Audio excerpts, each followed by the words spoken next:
Magandang gabi po. Iaalay ko ito, yung vlog ko dito para sa Panginoon. At ngayon po ay Innocents Day, December 28. At dito po natin makikita na huling-huli natin ang driver ni Cabral na nang bumalik daw siya huli, galing sa Ion Hotel, bumalik siya ng huli para hanapin yung kanyang amo o ama, hindi na daw niya nakita nung bumalik sa mga alas 5 ng hapon. Siyempre galing sa Ion Hotel, mga 10 minutes drive lang yun. At nagtanong daw siya doon sa may-ari ng gasoline station na Euro 4. Yung may-ari ng gasoline station, at doon siya pumarada sa likod ng sasakyan na may nakaparada din sa Euro 4 na gasoline station na katabi kahilera ng bangin. Nung bumalik sa doon, meron tayo ngayon ebidensya, magpapakita na nagtatago, sinadya ng driver.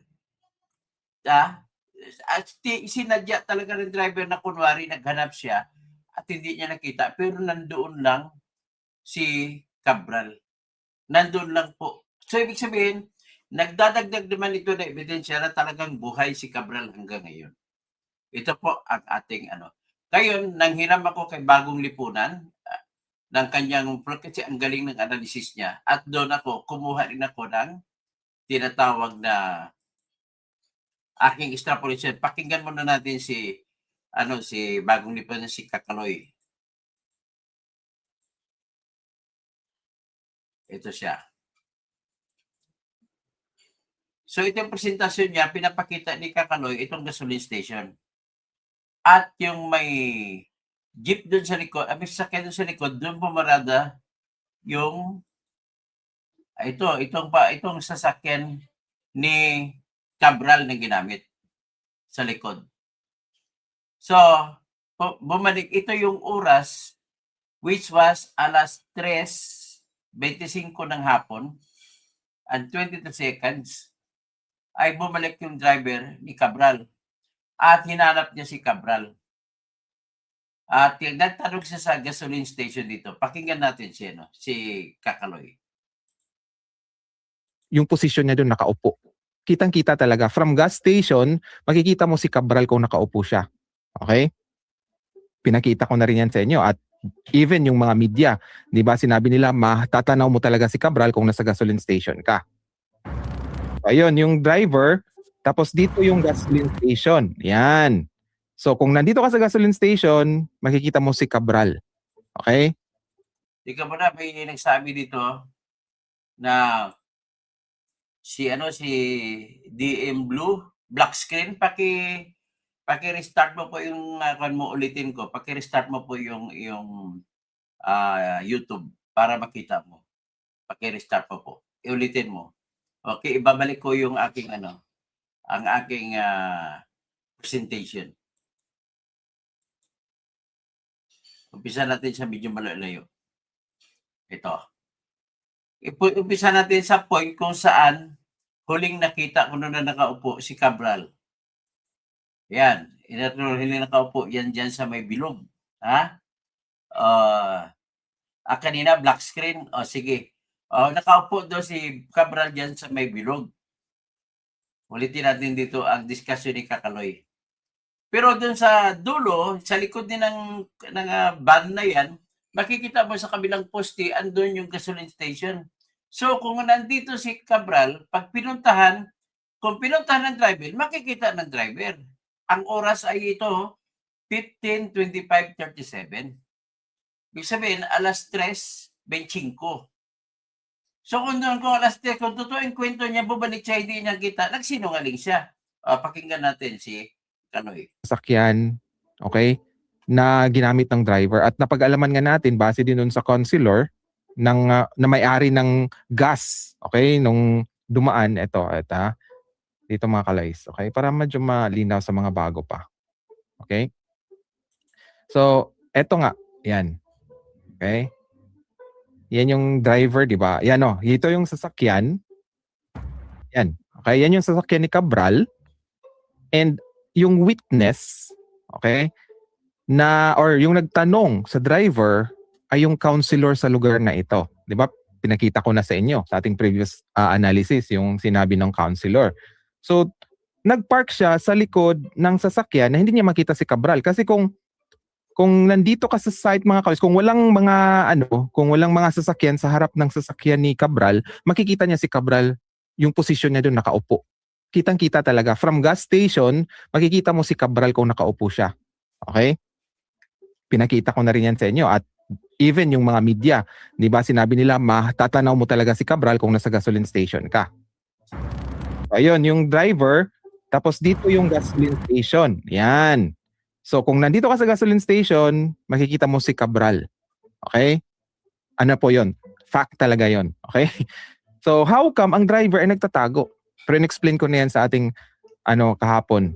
Okay? Sa ating analysis kahapon na hindi nagme-make sense. Pero yun na nga, the more na magkaroon ng dashcams, the more na magkakaroon ng photos, 'di ba? Yung script nila ay medyo magugulo talaga yan. Magugulo kasi marami tayong makikita na detalye eh. Ayan. So from the gas station, papunta dito sa area na kung saan ay restricted na po. Okay? Ayan. Boom. Ayan si Cabral. Nakita niyo mga kalis yung point ko. So kung from here din, titingnan mo, makikita mo rin yung gas station. Even kung gusto mo i-verify, gamitin mo yung Google Map, mag-trace ka ng line, kitang-kita talaga. Okay? Hindi talaga, wala ding puno, nakakaano, di ba? Nasa gabal. Kitang-kita talaga. So how come yung driver ay nagtago? Ayaw niya makita si Cabral. So itong area na po to ay restricted na po. O ito po ang ebidensya kung bakit restricted na. Shoutout pala sa vlogger na nagka-cover, okay, dito sa area na ito kay Papa Ryan. So itong mga kaloys, okay, add natin. Ngayon na po mga paps, wala pong tao. Ako lang. Ngayon, dami na pong tao ulit. So few days ago, si Papa Ryan ay nagka-cover dito sa area na pati din siya, marami siyang katanungan na, di ba, kung titingnan mo, i-follow mo yung niya mga police page, sinabi niya na kung itutulak yung tao, medyo mahirapan. Tapos na natin yan. Dito ba na interesado ako dyan sa yung sinadya pala ng driver na hindi niya makita si Cabral. Para palabasin talaga na patay, no? O ito naman, ginalugad ko po yung lugar gamit po yung Google Earth. Ito naman po ang aking nakuha sa Google Earth.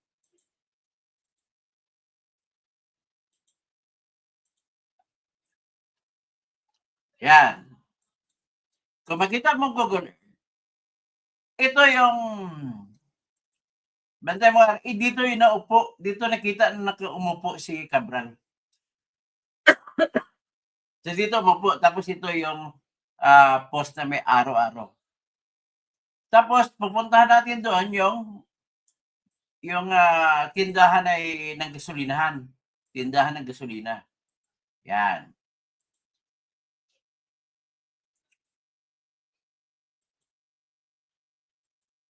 So, dito ang tindahan ng gasolina. Malapit lang tindahan ng gasolina. Ang ginawa ng driver, dito sila tambay sa tindahan ng gasolinahan. So halata talaga na planado na nila. Stage talaga ang pagpatay kunwari. O ito yung gasolinahan, no?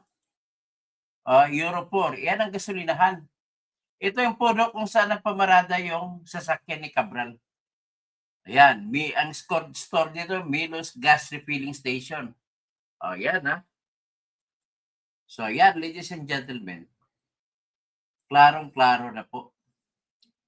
Klarong-klaro na po. Ito lang po, klarong-klaro na nagsinungaling ang driver ni Cabral para nasabihin, bumalik siya galing iyon hotel para puntahan sa Cannon Road ang kanyang amo ay hindi na makikita.